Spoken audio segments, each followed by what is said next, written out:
The Geek Girl Riot. Geek Girl Riot.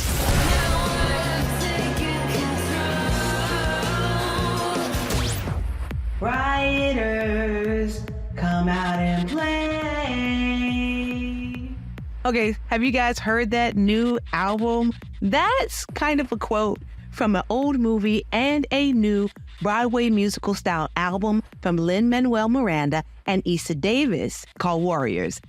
Tonight, whenever you are listening, we have almost wall-to-wall interviews here on Geek Girl Riot. First up, I go back to Howard University to have a conversation with Nkechi Okoro Carroll, who is the creator and showrunner of All-American Homecoming, and Found that we're enjoying so very much. And she and I just chat for a little while. We hope to have more from her soon, but you want to get into that. You also are going to get taken back to when Philip had his conversation with Juston Gordon-Montgomery for Invincible Fight Girl. Are you watching? You really should be watching. Then we go back to New York Comic-Con with Julian and the cast of Cross for a conversation about how perfectly it encapsulates the city of DC. If you know, you know. Also, look out for our reviews of that series coming soon. And finally, well, not really finally, we have Day and Lachi. Day, our writer who created Renegades for PBS Masters and the host of that show, Lachi. Great conversation there. And finally, we return to Julian talking about The Penguin. Did you watch that 8th episode? It was insane. Did you see that coming? You should have seen it coming. They kind of gave us a bunch of clues. Anyway, that's the show tonight. We hope it soothes your heart. And now you know what to do. Get into it. This is Sherin Nicole from Geek Girl Riot, and I'm here at my alma mater with Nkechi Okoro Carroll for the HBCU First Look Film Festival. I'm excited. I'm excited. Yes. Okay, so first question is a fun one. Okay. So pick a number 1 from 12. Oh, okay. 7. 7 is, tell me about that time you had to say no when you wanted to say yes. Ooh. Oh, okay. Okay, let me think. A time when I said no when I wanted to say yes. You know what? There was a project, and it's funny, I wasn't even planning on doing an industry example, but it's the one that came to mind. There was a project for a show, a reboot of a show that I so desperately wanted to do. It dealt with kids with special needs. And I was just like, oh, I know I can bring the right heart and the right everything to it.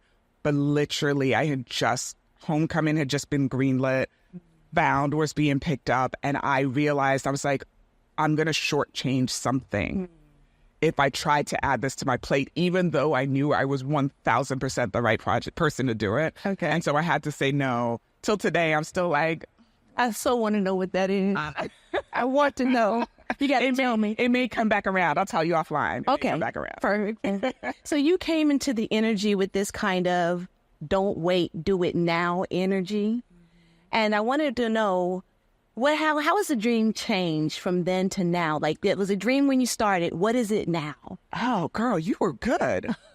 You got me doing life existential questions. Okay. I'd like to get in. I don't want you to be bored. And then you know. Never that. How has the dream changed? You know what? The heart of the dream is the same.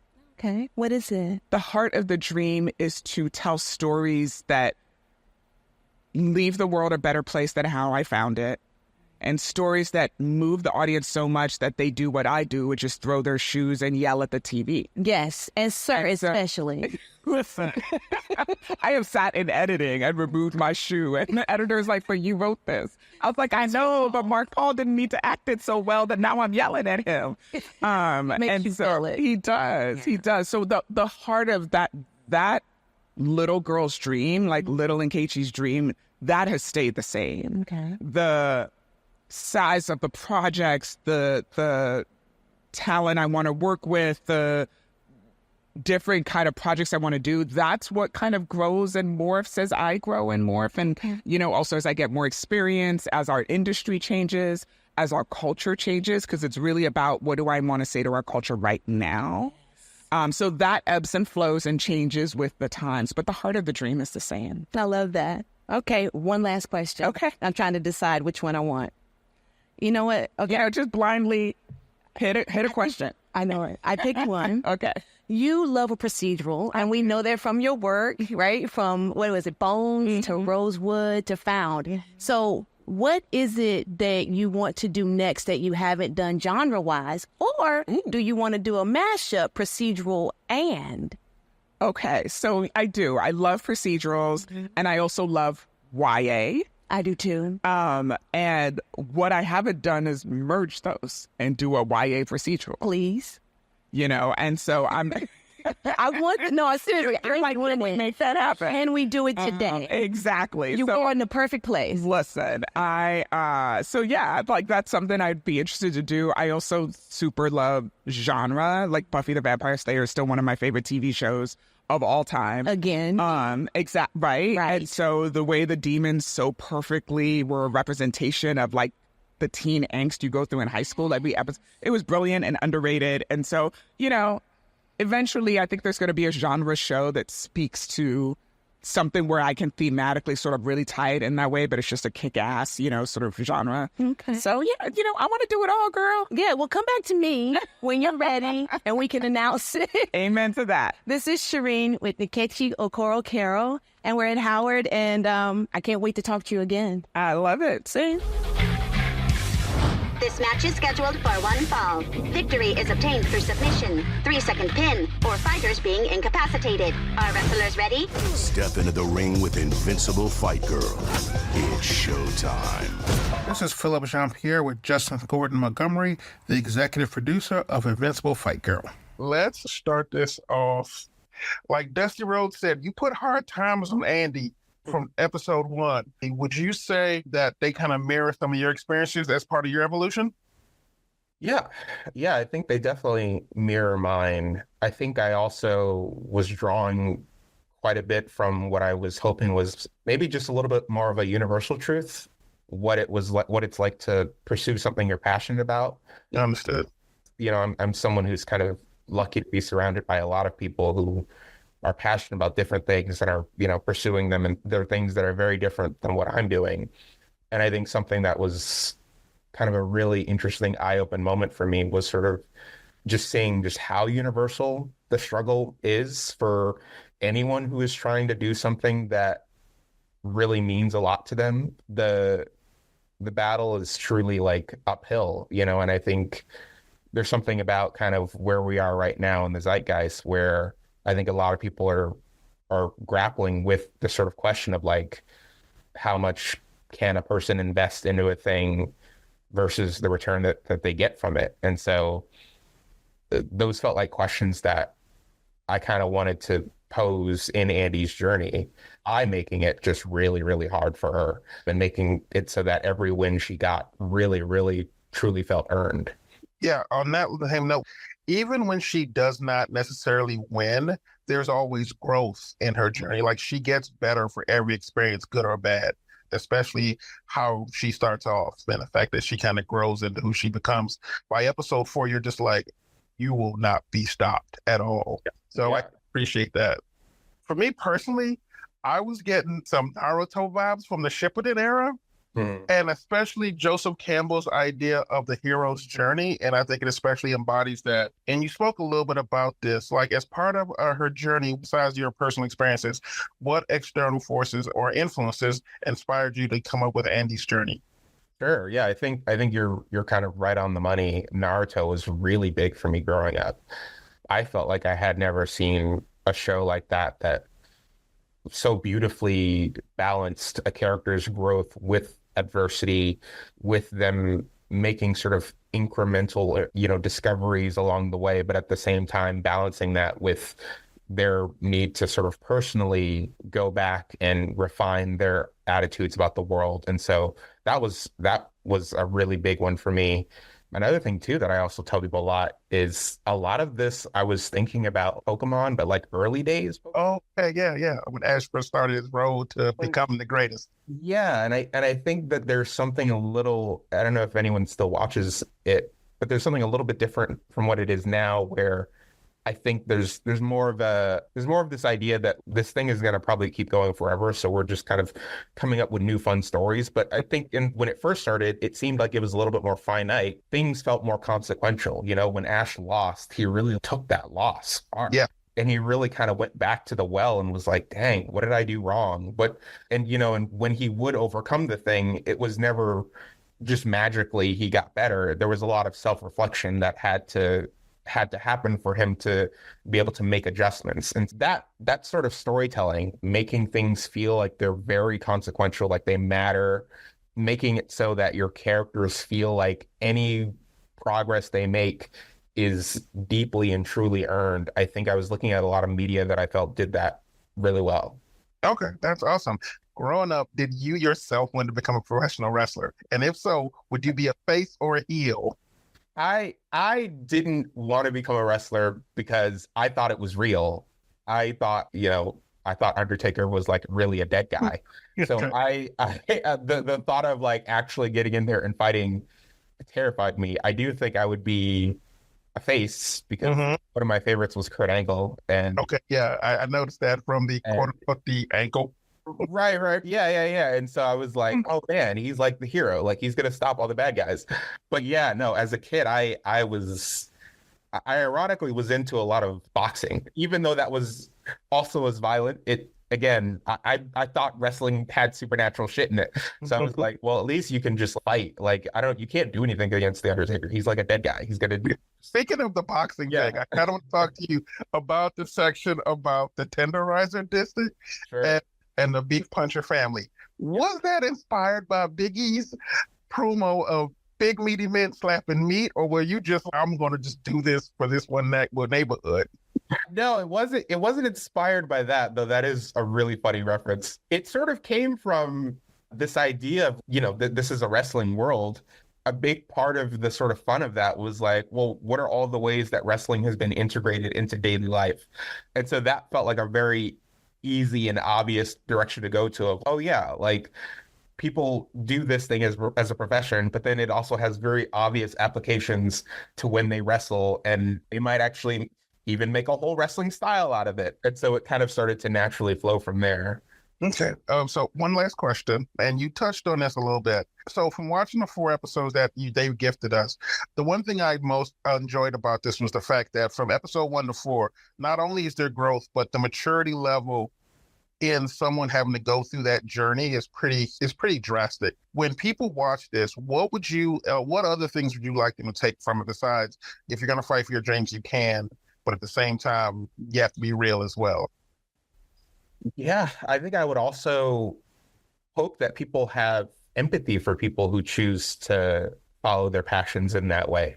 Because, as you know, there's an episode 2, I won't give too much away, where we talk about what happens when that doesn't work out. I think as a show, we're not interested in sort of being prescriptive and telling people, you should follow your dreams or you shouldn't. I think we feel that that's a personal decision that people have to come to, and a calculus that they have to make based off of what they're willing to sacrifice and what they're willing to give up for it. But I think that the meditation on that is that people think about, and I hope that they have empathy one way or another for people who either do decide to follow their dreams or don't. Cool. No, thank you. Thank you very much. I truly do appreciate the time you gifted us. And again, this was a great show, and honestly, really enjoyed the kind of universal truths that you put out in it. And I think a lot of people will as well. Thank you. Appreciate it.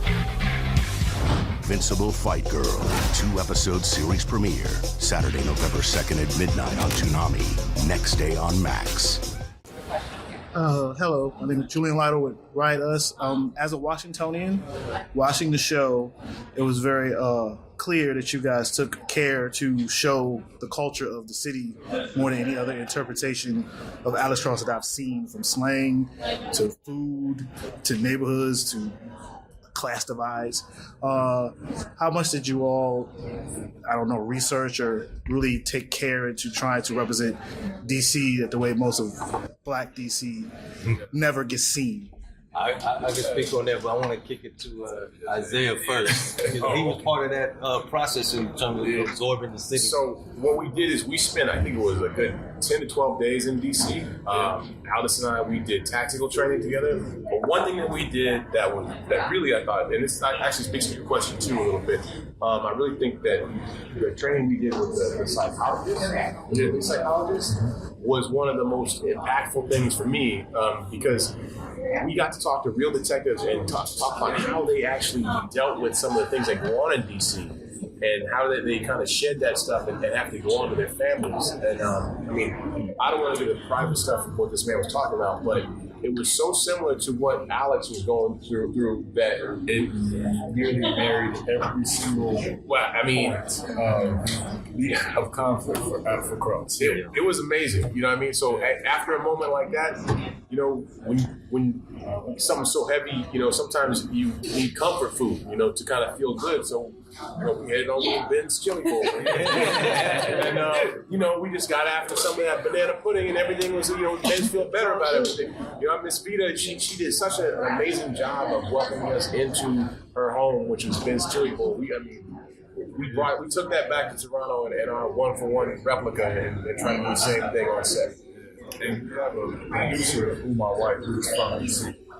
So he was really important on a lot of our lingo, making sure that, you know, he understood culture from his perspective, how he was fed into how we help each other on the screen. And I got to give him all his flowers on that because, we be in the middle of the scene, like, this is kind of wrong way. You might say, hey, look here, son. He's like, let's, it's a decent thing. But it is, sit down. His presence and what he's able to add that helps us build because then something very specific was not just put us in a setting, but DC itself is a the show. DC itself, the culture of DC has to permeate the show for us to feel real to actually exist. And it's very specific. You can't fake that. So, we got the right people. We felt responsible. Like, if you're going to set the show in DC, we felt responsible to really honor DC. And then we also felt like, now this is DC, when you normally see it, it's just the Capitol buildings or the halls of power. It's not actual DC. So now all of a sudden you have a chance, you have an opportunity that make it feel fresh because people go to DC, they expect one thing and we deliver on that part of it, but then we expand their perspective and all of a sudden it became a really good hallmark for the show. And I should say, we shout out Umar White, who was one of our producers, and every script he does a DC pass. And when I get his notes back, I'm like, I ain't doing that. Okay, we got to do that. But then the other thing is, I will say when I first, one other person that, surprisingly contributed to us really making it a priority to build out DC was John Bernthal, who is actually DC native. And when he found out I was doing the show, sent a text, and he said, you better show the real DC, not that bullshit. So...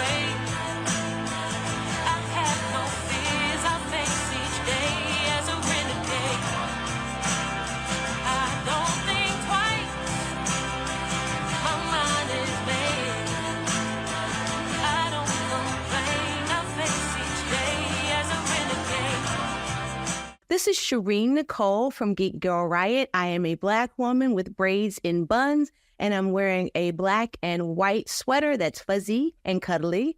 And I am here with Al-Mohamed, the creator of Renegade, and Lachi, its host. And since, hi to you both. And since Day is a part of both these shows, both Geek Girl Riot and the creator of Renegades, I'm going to ask her to introduce us to this wonderful thing you've created. Yeah, don't start easy, right? No, never. Never. Hello, everyone, and welcome. I hope you're enjoying Geek Girl Riot. And I just hope you really enjoy Renegades. If you haven't seen it, if you get a chance to, it is on YouTube. It is a series of 5 12-minute films about amazing folks with disabilities you have never heard of, but you probably should. I know we are here with our host, the amazing Lachi, who does an inestimable job as the host of the show. I think one of the things we wanted, a show about disability, you better have somebody with a disability as the host, right? To have it make sense. And I think one of the things that I loved was, we've got, I think most of the profiles are folks of color. You don't usually see, especially on something like mainstream historical, to actually have a woman of color as the host. So for us, that was like an extra kind of little oomph to be able to say, yeah, we're here. Let's show off a little bit. Yes, I love that. Lachi, it's so amazing to meet you. And I wondered if you could introduce our audience to who you are. Oh, yeah. Well, my name is Lachi, she, her. I'm a Black woman with cornrows. I am a recording artist, songwriter, and public speaker by day, and a host by night. Apparently, a fabulous host. A fabulous host by night. I essentially do all things that I can to elevate disability culture stories to the pop culture narrative using any tool in my toolkit that I can, everything from music to storytelling to fashion to humor. And I was just super honored to be able to use my talents to help bring these stories to light here at Renegades. Well, what I want to do is I want to kind of go back to the beginning shortly. But before we go there and kind of take a little ride through the creating of Renegades, and now that it's on PBS American Masters, get into that. But I want to say that there's 2 taglines. There's the 5 people with disabilities that saved history in some way, but there's also the disabled badasses line. And I just love that line because I think that so often when people are talking about disability, they want to get very somber. They don't want to talk about the heroism and the ways that disabled people shape culture.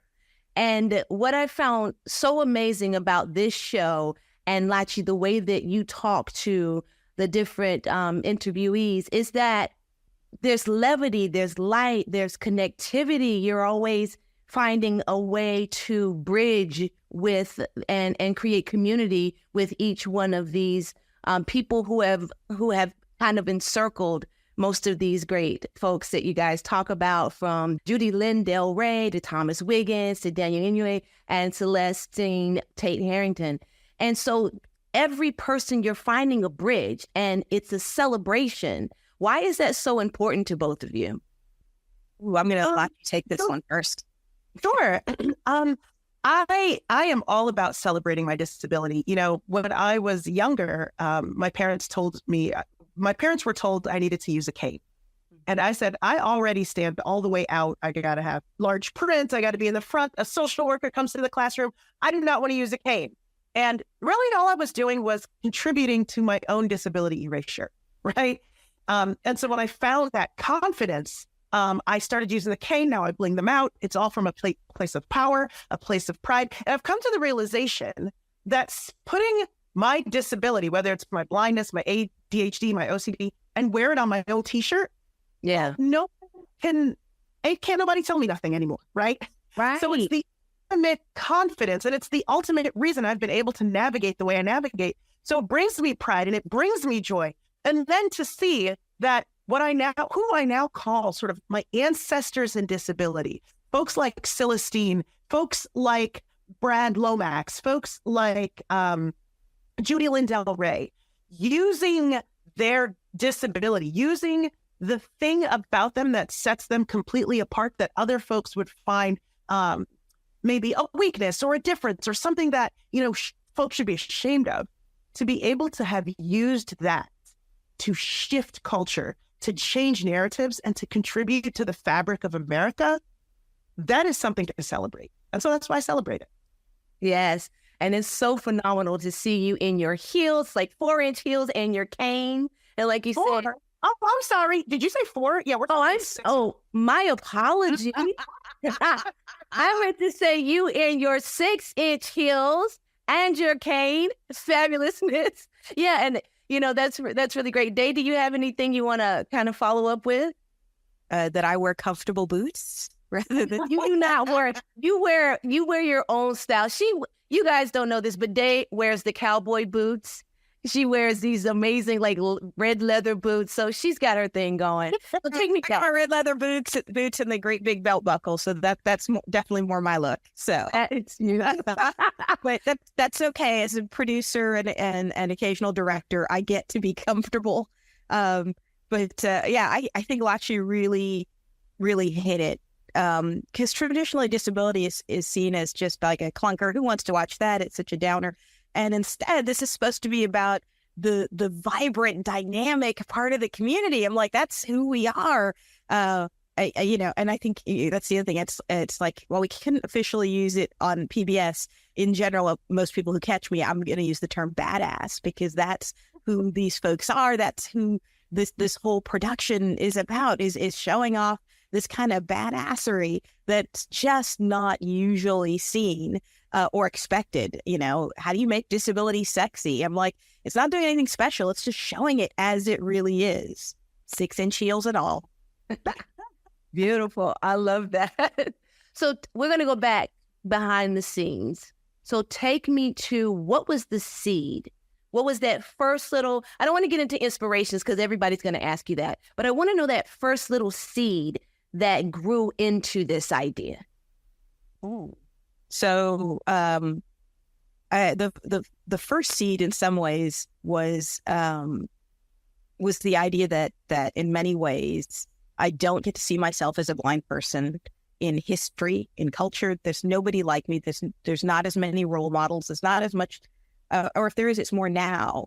But I know we've existed all the way back and forward, and so wanting to see that was important. And I think learning a little bit about one of the founding fathers, Gouverneur Morris, old white guy with a peg leg, who he loved the ladies and the ladies loved him.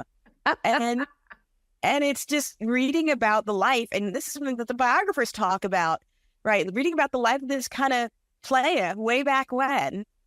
Disability goes on player. I do in my conversations.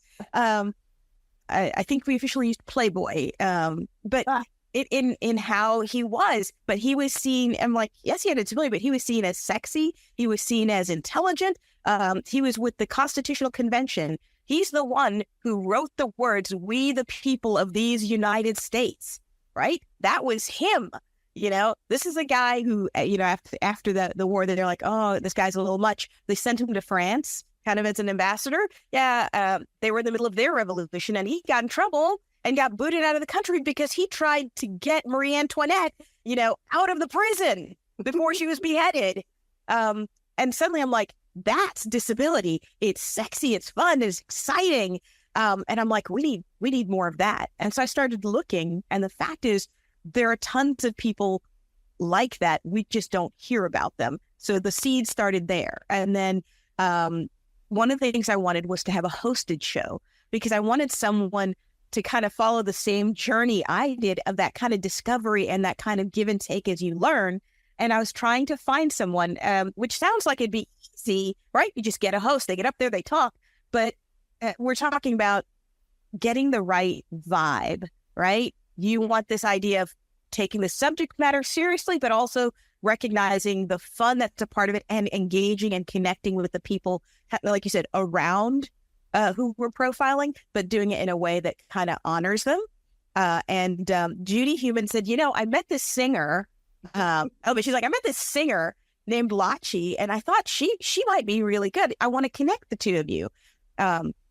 And so Judy Human, amazing disability rights advocate who recently passed. And I'm like, sure. I'm like, I don't know about singers, and so I was like, eh. And so I started looking up some of Lachi's YouTube videos, and she was doing a series of interviews at the time. And she did one with the Blind Boys of Alabama. And one of the things that is really important to me is when you would have somebody in an interview, interviewing, that they shine the light on the people they are interviewing. They make them feel good about talking about things. They draw stuff out of them, and they make it a positive experience. And I saw her do that in this very short video. And so I sent an email, and then we had a conversation. I'm like, have you ever thought about hosting a show? All right. And then I'll transfer it to Lachi, and then you got that call. That's what I thought. What did you think when you first heard about this? You know, it's so funny, like, that you brought up Judy, because Judy said the same sort of thing. I had said something to Judy like, I want to get, it's so, Judy. I was like, I want to get into film more. And she said, I know this film director, filmmakers, or, you know, somebody who's doing a project that I want to introduce to you. And I said something along the lines of, oh, well, you know, I'm just a singer, so I don't know if I'm ready to like talk to all the big times. And then, of course, you know, we both apparently had similar reactions and were shoved into the room, and this beautiful thing happened. But I kind of want to go back to this discussion of badassery. I feel like, Day, you figured I'm a badass. Why don't I see more badasses out there?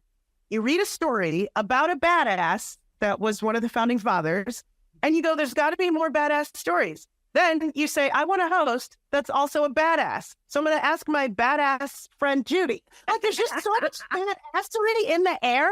And this is why I believe this turned out to be so badass, because there was an intention of, you know, I'm done with the sort of inspiration exploitation. I'm done with the stories of trauma. I'm done with the, like, I mean, let's be real. A lot of these are just kind of boring. So we wanted to have something fun. We wanted to have something exciting. And we wanted to have something that shone that badass lens, that badass light. And I think it all started, honestly, I mean, I think it all was a continued building block of badassery. And that's how we got this. Badass domino chain. Yes. Yeah. Yeah, someone's going to listen to this and they're going to be like, asses everywhere. Listen, you know what, Lachi, remind me to tell you a story about Day and asses, but it's not appropriate for the show. But so we don't have long. We have maybe about 2.5, 3 minutes left. And so you guys have talked a lot about the show. I love it. We've had our after shows on Geek Girl Riot. So I'm going to have a little bit of fun. And what I'm going to ask you is my favorite question to ask everybody I talk to. And Day knows this, but she's never had to answer it. But I'm starting with Lachi. If you live in any fictional universe ever created, it doesn't matter, book, film, TV show, any fictional universe, what would it be and why? Wow, that's pretty fun. If I could live in any fictional universe ever created, what would it be and why? I wasn't ready for that, but I will say. Should I throw it to Day first? We'll throw it to No, you're ready for this. You are ready. You had years to think this over. Exactly. Day, go on. I actually have struggled with this one, and I finally found an answer that I thought would be kind of fun, for me anyway, which is I would love in the world with the Muppets. Oh gosh. Think about Muppets as real.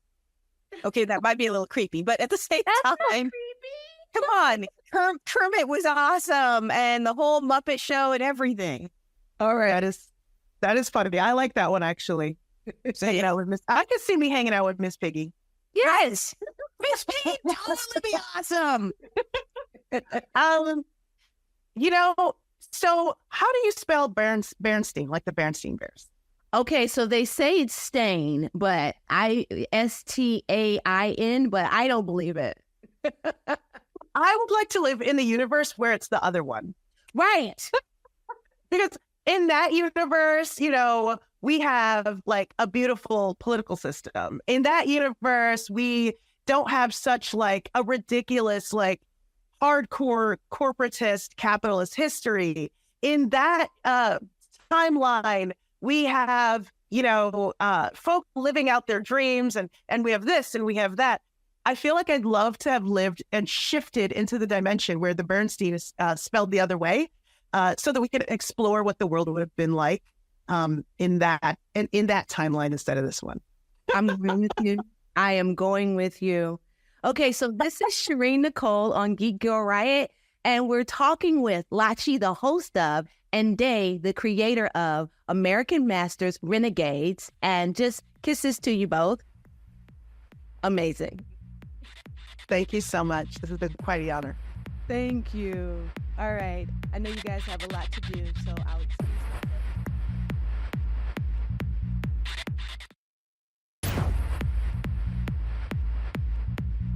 This is Geek Girl Riot, and I am Sherin, and that is Julian. I like to call us your dynamic duo, but you can call us whatever you like, as long as it's good. So right now we're going to get into The Penguin, which is the new spinoff series of the Batman made by Matt Reeves, starring Robert Pattinson. Now this new series is on Max. It's a streaming series that stars HBO and Max. HBO and Max. Forgive me. So on HBO and Max, it stars Colin Farrell as the Penguin, and we've been enjoying it. I'm just going to start off with that. But what I wanted to say before I say that is that the showrunner is a woman by the name of Lauren LaFranc. And Lauren, can I just say thank you? Because the way that you surprised me with the depth and the deliciousness of this series, well done. So Julian, give us a little setup. Okay. I don't hate doing it this time. Set a week after the events of the end of the Batman. Gotham City is still reeling from the essentially water wall, river wall, whatever, explosion, flooding most of Gotham City. FEMA's there. Spoiler for the Batman and Carmine Falcone. The big gangster of the city is dead, and there's a power vacuum, and our protagonist, Oz Cobb, who is called the Penguin pejoratively by the rest of the crime, by other people in the criminal underworld, especially the Italian mobsters, is going to take this time to use everything he knows to take over the drug trade, and take that through the drug trade, take over the city. He feels it's his time. After interesting interaction with someone, a bunch of kids try to steal his purple Maserati. And with the gold kit on it. And one of the kids, he decides to not kill and take under his wing and teach him the game. And that is Victor Aguilera. Yeah, and that is the setup for the crime drama that is The Penguin. Yeah, it's important to note that Victor, I'm sorry, not Aguilera, Aguilar, is played by Renzi Felix, who also played Alex in The Runaways. So that's a nice, interesting little tie-in there to his comic background. But what is most interesting to note, I think, about the reason why Oz does not kill Vic is because when he puts a gun in his face, Victor starts to stutter. And there is something about this kid that connects with him because, he has he has a foot that is, he has a difference in his body structure, and it makes him waddle. And so they call him the Penguin, and it has a lot of pain for him. And I think he connected to Vic in that way. He's like, this kid is coming up like me. It made him feel like he had almost a surrogate in amongst the Ute. And so I think that's why he doesn't go ahead and shoot Vic. And then he keeps finding other reasons. I'll say that because you guys have seen Victor in a couple of the trailers, but he keeps finding other reasons. Now, I can't tell you how long he finds reasons, but he does. And another amazing scene for me before we really dive into it, because I don't want to forget to say this, is when they're riding the subway and there are some disabled accessibility seats available. and they're the only seats available on the train. And Oswald Cobb refuses to sit there. And what I find interesting about that is we don't know why. Is it because he has a code of honor? As you know, we know that criminals have some weird codes. He may have that. Or is it that he doesn't want the world to see him as disabled? All of those, or it could be a combination of both. All of those things play out. And that proves why Lauren LaFranc, let me slow down, has created such an amazing series. In episode 1, in the first 30 minutes, you're getting all of those layers of storytelling, all of that character development so quickly that you know that the rest of this series is going to be great. And I can say right now, it does not disappoint, y'all. You will not be disappointed. Most of you guys are watching it right now because the first episode After Hours is premiering, and we're doing this recording on a Thursday night, September 19th. So now you know that we are into it, but we've seen the whole thing. So we can tell you that this series is not going to disappoint you. It is crimey-wimey in the best ways. So Julian, what were some of your first takes on this series? Some of my first takes is, I would say might be one of the best overall depictions of Gotham City that I've seen outside of the actual comic books. And that might be sacrilege for some, but when you consider most of the other shows is about Batman. So everything focuses around Batman. So you might get a side thing through probably another good police officer or one of his many proteges, but very rarely do you see it from literal people on the street and the interactions and the culture and the dynamics of the city. Now, this version of Gotham is very much influenced by New York City and the boroughs of New York City. It's not just Manhattan. There's real things parallels to parts of Brooklyn, Manhattan, Queens, Staten Island, even I would say Jersey, that very rarely is talked about. It was very well thought out and extrapolating from the events of what happened in the movie. And also those events have clear repercussions on everything in the way all the characters act. As a Batman fan, that was kind of shocking because it's almost like you feel like you've seen it all if you read enough comics, watched enough of the shows. And I was like, I ain't never seen nothing like this. Also, the care of which they, so I think some fans are going to talk about it's too much of a crime show. Nah, this is a crime show. It's Gotham. But but they don't like crime shows. This is a crime show I am for people who do like The Sopranos, who do like Breaking Bad, who do like even I would say Power and those shows. In terms of the way it talks about the drug game, I was literally taken aback. I was like, oh, this is that real right here. Like rappers might be sampling some of these lines on here, put it on a mixtape in the next year. Like Penguin about that action. He about to take over the block. And I was like, this is what I need. And also Colin Farrell is still amazing playing this character that you only know it's him sometimes when you look at his eyes and be like, oh yeah, that is Colin Farrell. You're like, oh, who is this person? This is a dude. He disappears into this makeup. And I want to say that the makeup department deserves Emmys. Just give them the Emmys. I always like to say, back the Emmy truck up and unload, because there's a scene where the Penguin gets stripped and you see his body and it just looks like a real person. It does not look like makeup. The hair, the meticulous placement of all the hairs on his chest and shoulders, the fleshiness of the body to match the face. This is a different prosthetic designer, I think, from the film.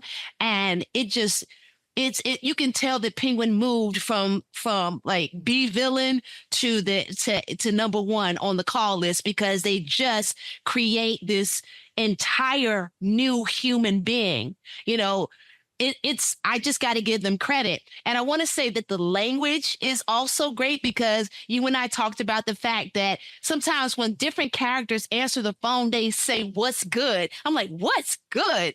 Who wrote this?" Like, it's just all of those little moments that add this sweetness and this texture to it. The detail, the way that you watch, when you watch Oz, because that's what they call him. They call the penguin Oz.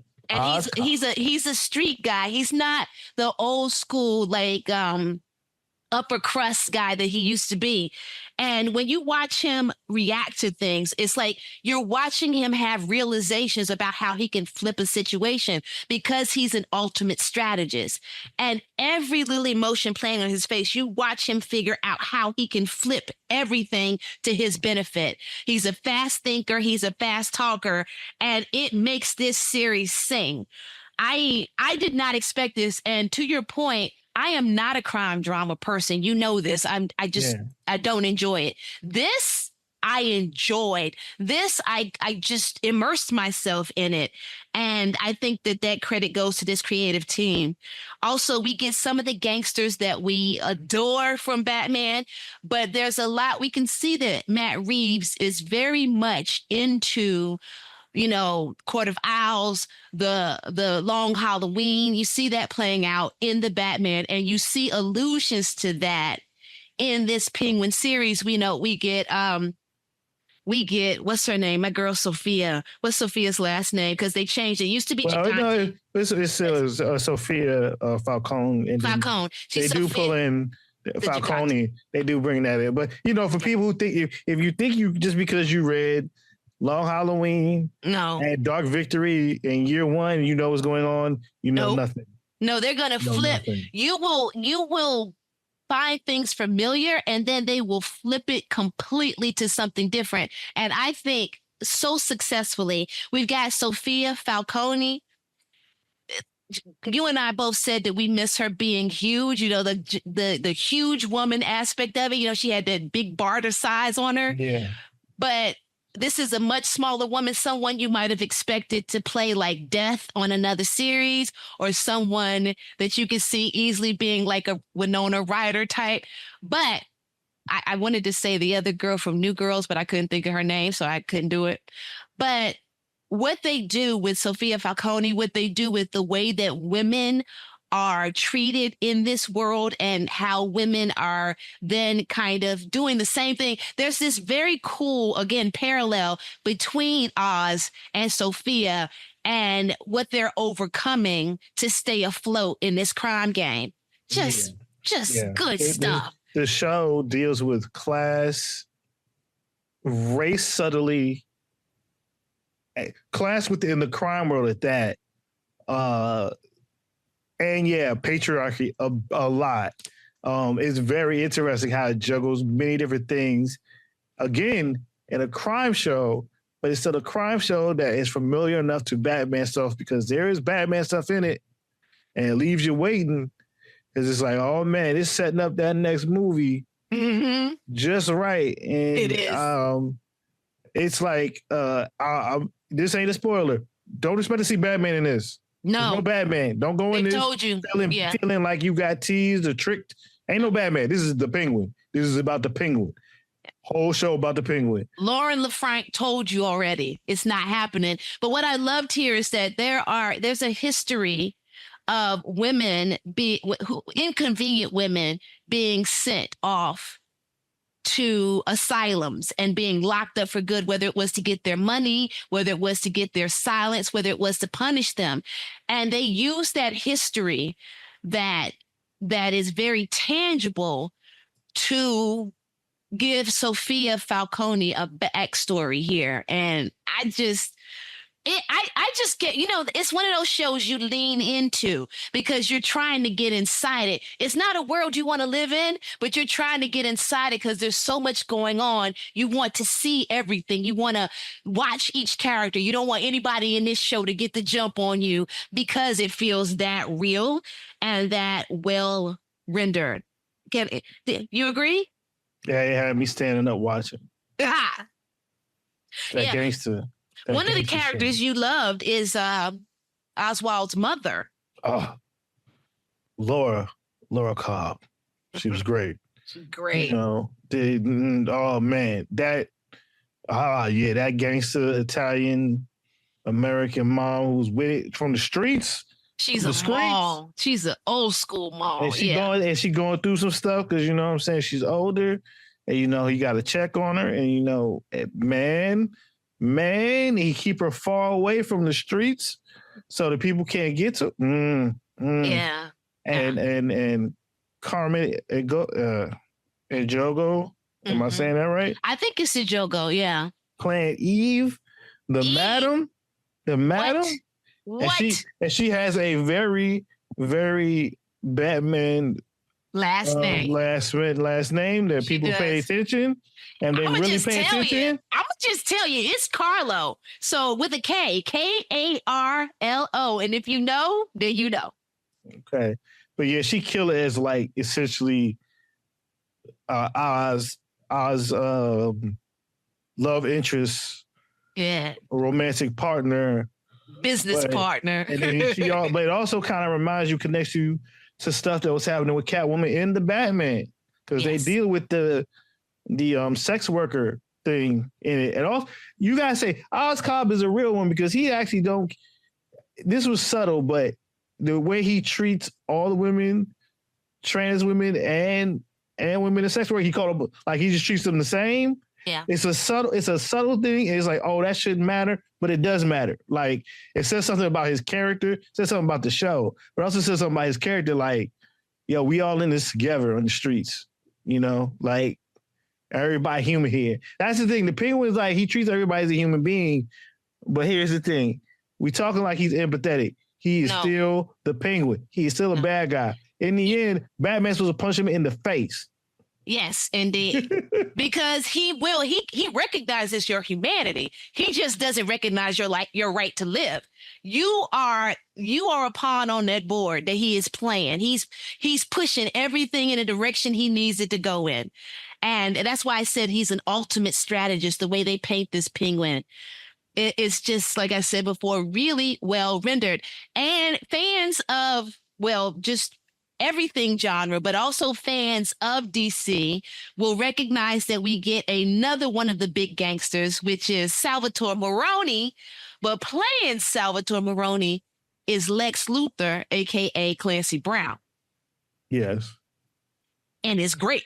And he also voiced Mr. Freeze in The Batman, the cartoon from 2004 to 2008. Yes. And Clancy Brown's huge self as Salvatore Maroni was a surprise. Yes. And as his wife, Nadia Maroni, we've got the great Shara Agdashlu.